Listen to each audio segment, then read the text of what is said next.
Joy Taylor has done. You do things to your hair. I don't even know how you do it. Seriously, I don't even know. I don't understand how you do it. I always spring these on you too. I don't give you any warning. None. I just start giving you a text like, "Hey, I like Colin, this one. It's going to be new today." So what is this style? This is just, we just wanted a little change up.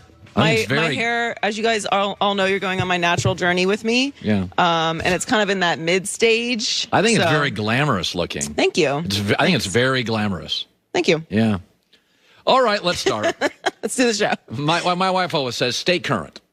You ever gone to a resort and it had a legendary name and you book it and you get there and you're like, a hotel or a resort, and you're like, ugh, they didn't stay current. You ever go to a restaurant? You go to a town you haven't been in for a long time. Could be San Antonio, could be New Orleans, could be Minneapolis. Oh, that's a great steakhouse. You go there and you're like, oh, they didn't stay current. Especially now, everything's changing. Everything these days, everybody is much more mobile, and there's so many smart people out there. So we had this story yesterday. The Cowboys got flexed off of Sunday Night Football. First time since 2006. First of all, for Dak, because Jerry's really at his heart a businessman. Through all of his turmoil, still America's team. This ticks off Jerry Jones more than losing. This is great for Dak. Dak makes you relevant. Dak's a topic on Monday. Always. Even when you lose with Dak, they score a bunch of points. They don't flex you out with Dak. So this just guarantees Dak's the future, right? So I just want you to think about it. I'm going to ask you a question because I do believe, and it's one of the things my wife's really good at, stay current. Don't cling to things. Don't have a legacy based on yesteryear, okay? So Dallas hasn't been to an NFC championship game in 25 years. That was Troy Aikman, right? So 25 years.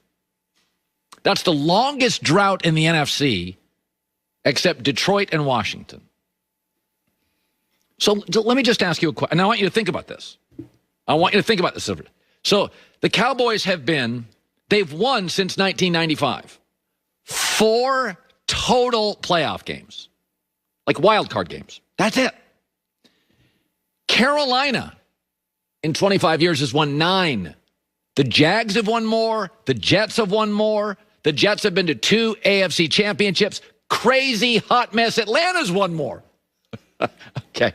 So let's do a process of elimination. Let me ask you this.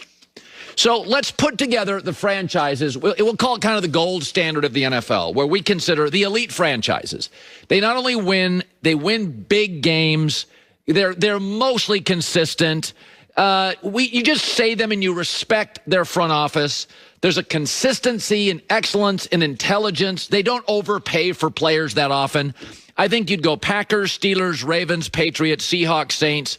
Denver's down now, but the Bolin family was remarkable. I always called Denver the Steelers with a mountain range for a long time. They're just having a down stretch. The Eagles, the Giants, the Chiefs, and the Colts. These are really the elite franchises. Excellence, intelligence. They usually don't overpay. They've had downturns, but they bounce back. Then the second level would be respected. They don't have as many big wins. They've had longer droughts, but I'd say Niners, Vikings, Titans, Atlanta, Rams, and Carolina. Now, I know what you're saying. I mean, the Titans really... All right, I want you to think about the Titans for a second. Let's just think about the Titans, because I know you're rolling your eyes at the Titans. The Titans have a Super Bowl appearance. Dallas doesn't. Beyond that, 2 other conference championships within 25 years. Dallas doesn't. And they have double the playoff wins. Okay, what about hot, crazy Atlanta? 25 years. 2 Super Bowls. 8 playoff wins. Hell, they've won 4 playoff games since 2012. This morning, the Cowboys are in last place. Since 2015, they were also in last place. So in the last 5 years, they have 1 playoff win and 2 last place finishes. You are, my friends, who you hang out with. The third category of NFL teams is what I would call the eye roll teams. Overpay, even like some of them playing well now. It's Dallas, it's Arizona, Jets, Cleveland, Chicago, Buffalo, Jacksonville, Tampa, Chargers, Houston, Cincinnati, Raiders, Dolphins. They turn wins into losses. Last 25 years,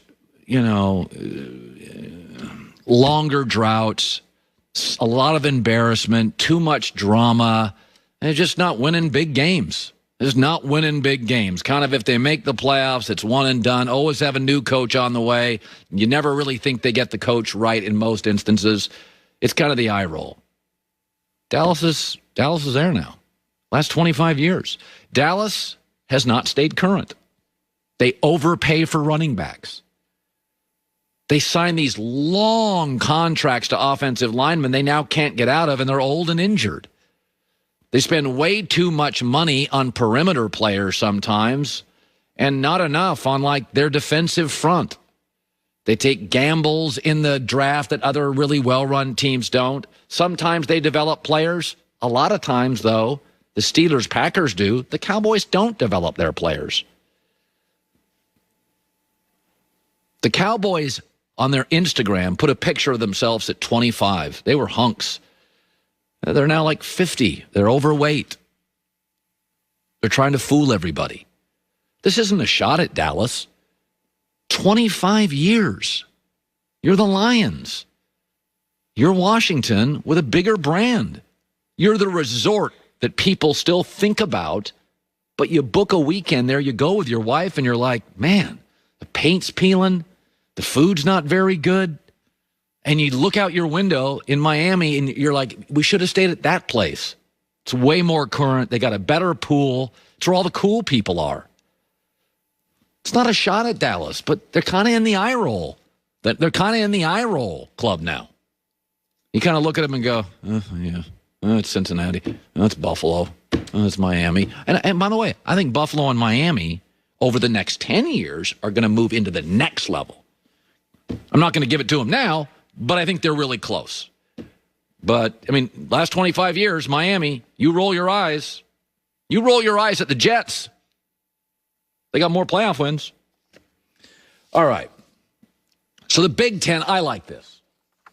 The Big Ten football conference, right smack dab in the middle of America.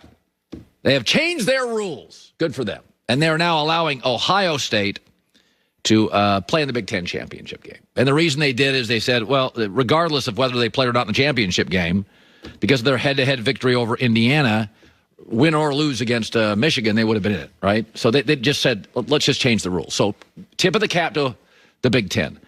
But I said this yesterday. This idea of fairness in college sports just cracks me up. There are teams that simply matter more. So Fox and ESPN spend about a month before the season. You don't see this. It's one of the coolest things that happens in sports that nobody sees or talks about. They have a draft, and they draft games and dates. And number one on the draft board every year for Fox and ESPN is the Ohio State-Michigan game.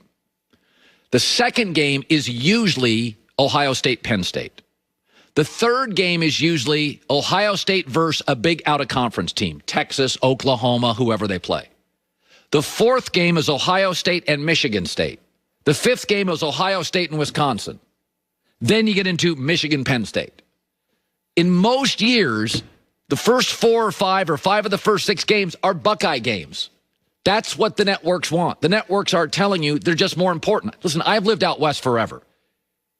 USC is the rival, the number one rival for about 7 to 8 of the Pac.